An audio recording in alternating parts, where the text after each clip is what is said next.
Israel has demanded the resignation of United Nations Secretary-General Antonio Guterres after he accused it of breaching international humanitarian law in Gaza. Israeli airstrikes kill at least 80 Palestinians as soldiers prepare for a ground offensive in Gaza. One of Europe's top rabbis tells Euronews that antisemitism is at levels unseen in decades.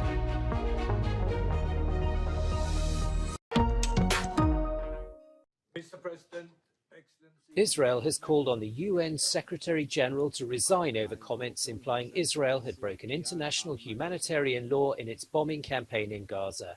At a meeting of the World Body's Security Council in New York, Antonio Guterres called for civilians to be protected in all circumstances. I'm deeply concerned about the clear violations of international humanitarian law that we are witnessing in Gaza. Let me be clear. No party to an armed conflict is above international humanitarian law. His remarks drew a furious response from Israel's UN ambassador, who accused Guterres of justifying atrocities against Israelis. Unless he apologizes immediately, today we called him to apologize, there's no justification to the existence of this building. This building was established to prevent atrocities. How can the Secretary General, with his words, justify in any way the terrible atrocities that happened to our civilians, innocent civilians? Aussi que le Hamas ne représente en rien les Palestiniens. In response to the Guterres speech, Israel also announced it would deny visas to UN officials. Ministers of the British and Italian governments said they disagreed with the UN Secretary-General's comments about Israel and alleged breaches of humanitarian law.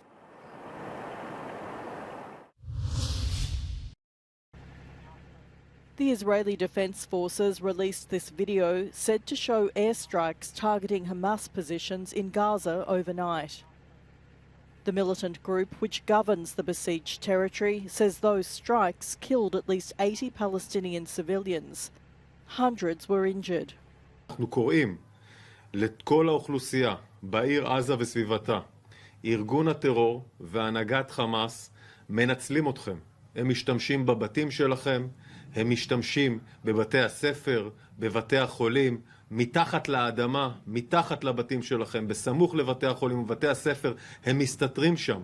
לביטחונכם האישי, אל תיתנו להם לנצל אתכם.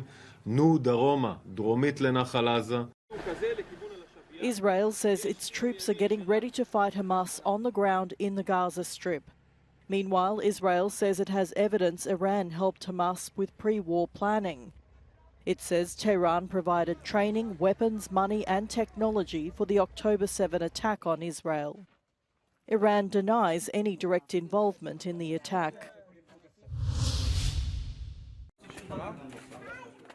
Palestinians fleeing the bombing of Gaza have sought refuge in different places. Most have moved south, others have taken shelter in hospitals or UN schools.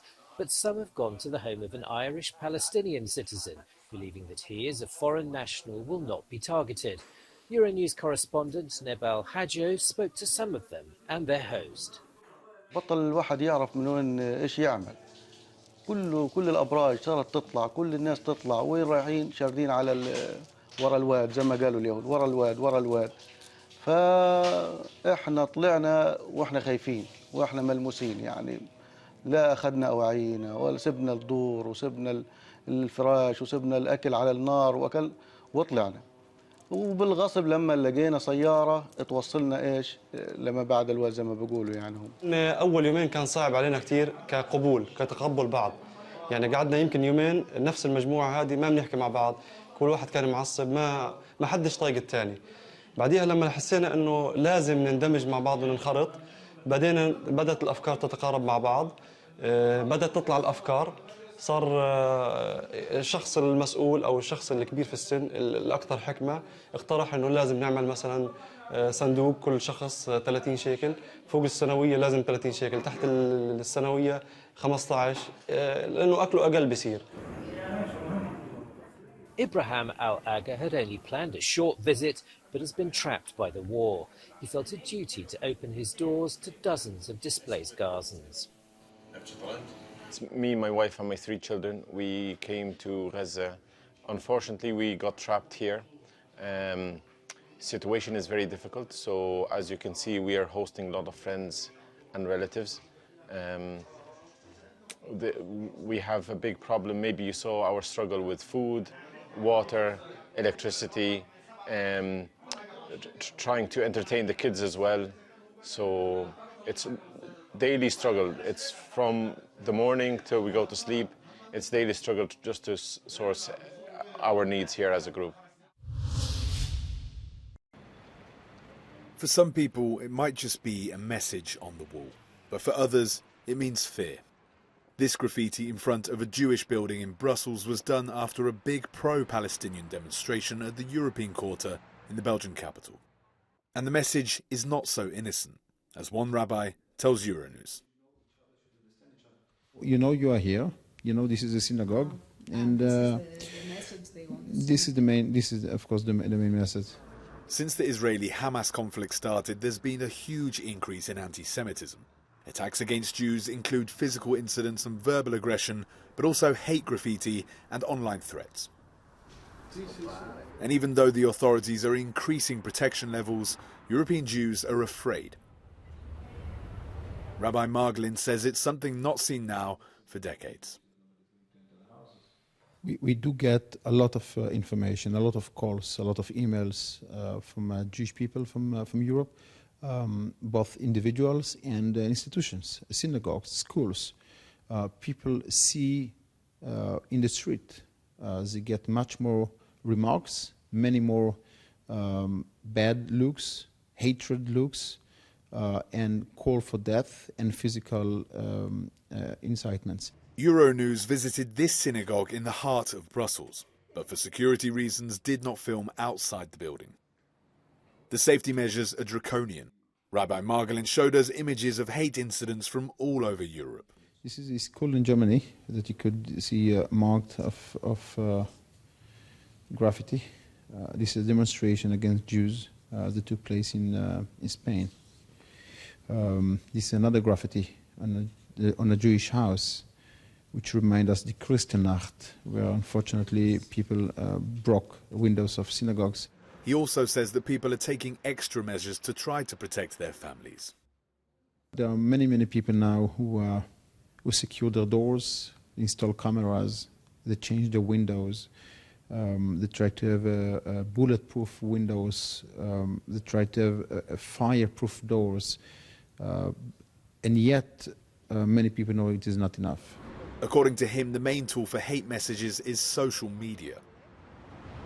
He's now asking for better oversight of content, as well as greater education against racism. The European Commission has raised concerns about the increase in hate speech and hate crimes targeting both Jewish and Muslim communities in Europe, saying it's one of its top priorities.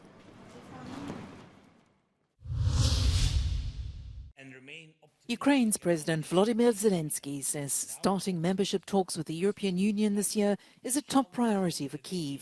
On Tuesday, he told EU commissioners that Ukraine was implementing 7 recommendations made by the Commission as quickly as possible.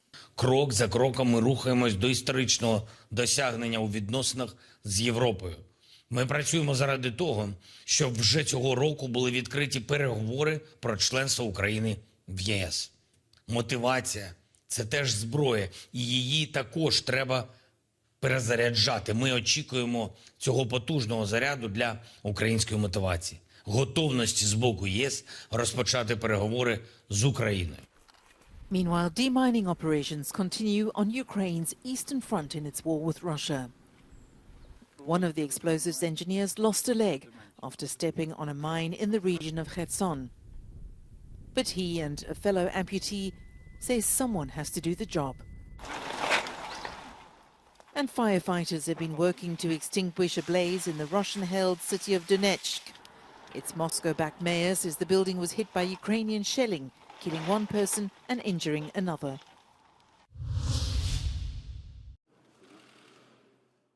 Meeting on the sidelines of a summit in Brussels, the leaders of Serbia and Kosovo are working with top EU officials to try to normalise ties.